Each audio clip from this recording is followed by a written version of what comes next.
Pendidikan akhlak sebagai kunci dalam membangun peradaban manusia. Trilogi ajaran Islam terdiri dari 3. Yang pertama ada akhlak, akidah, dan ketiga syariah. Apa itu pendidikan? Pendidikan adalah proses yang dirancang oleh pendidik untuk secara sengaja mengembangkan peserta didik dalam aspek intelektual atau kognitif, fisik atau psikomotorik, dan akhlak atau afek. Apa itu akhlak? Akhlak adalah berasal dari bahasa Arab yaitu al-khuluq yang berarti tabiat, watak, atau pembawaan.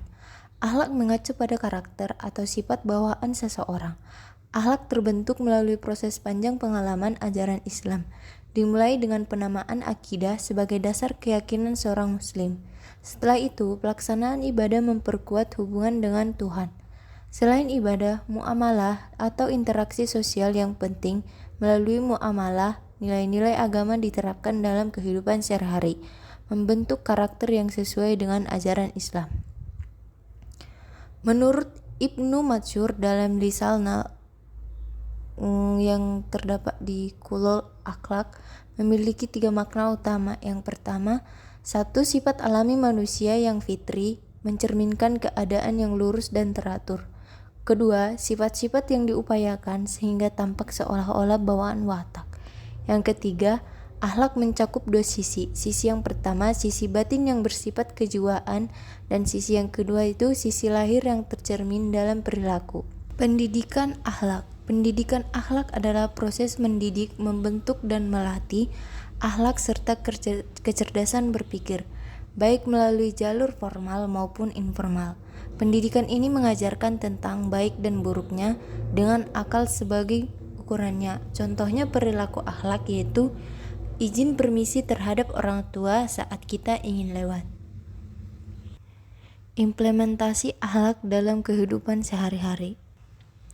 Yang pertama, akhlak kepada Allah seperti mengabdi hanya kepada Allah, tunduk dan patuh kepada Allah, berserah kepada Allah, bersyukur hanya kepada Allah, ikhlas dengan keputusan Tuhan, penuh harapan kepada Tuhan, mohon pertolongan kepada Tuhan, cinta kepada Tuhan, takut akan hilangnya rahmat Tuhan, serta takut akan siksaan Tuhan. Landasannya dalam agama Kristen yaitu tertulis dalam Matius 22 ayat 37-38 yang berisikan, jawab Yesus kepadanya, kasihanilah Tuhan Allahmu dengan segenap hatimu dan dengan segenap jiwamu dan dengan segenap akal budimu.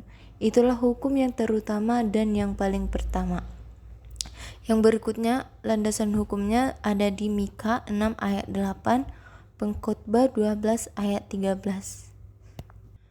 Adapun juga akhlak kepada kitab, seperti membaca dengan khusyuk, cinta kepada Tuhan, membaca dengan suara yang baik, mengikutinya dengan benar, memahami arti ayat-ayatnya, mendengarkan bacaan Alkitab atau ayat suci, membaca dengan bergantian berdoa setelah selesai membaca.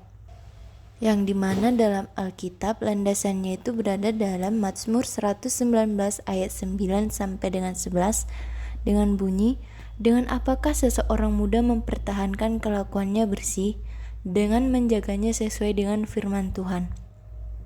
Dengan segenap hatiku aku mencari Engkau, janganlah biarkan aku menyimpang dari perintah-perintah-Mu.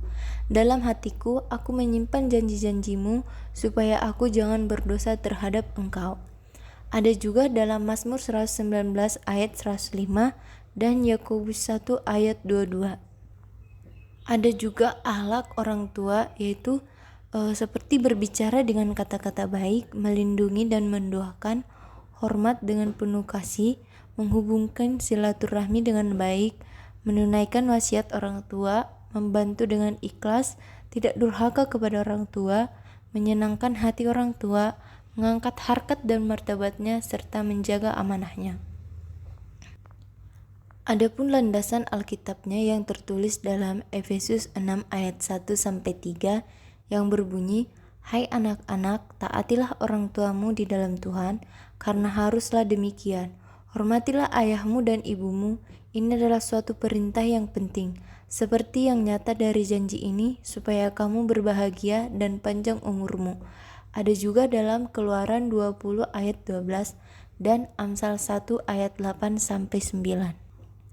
Berikutnya ada akhlak sesama manusia yang berarti kita harus memiliki kasih sayang, sopan santun, menghargai perbedaan, saling tolong menolong, menjauhkan sifat sombong, tidak menfitnah dan berkhianat, tidak menebarkan hoaks, tidak mencela dan menghina, tidak iri dan dengki, serta membangun nilai kebersamaan. Dengan landasan kitabnya yang tertulis dalam Galatia 6 ayat 2 dengan bunyi, "Bertolong-tolonglah menanggung bebanmu, demikianlah kamu memenuhi hukum Kristus." Ada pula dalam kitab Roma 12 ayat 10 dan 1 Yohanes 4 ayat 7-8.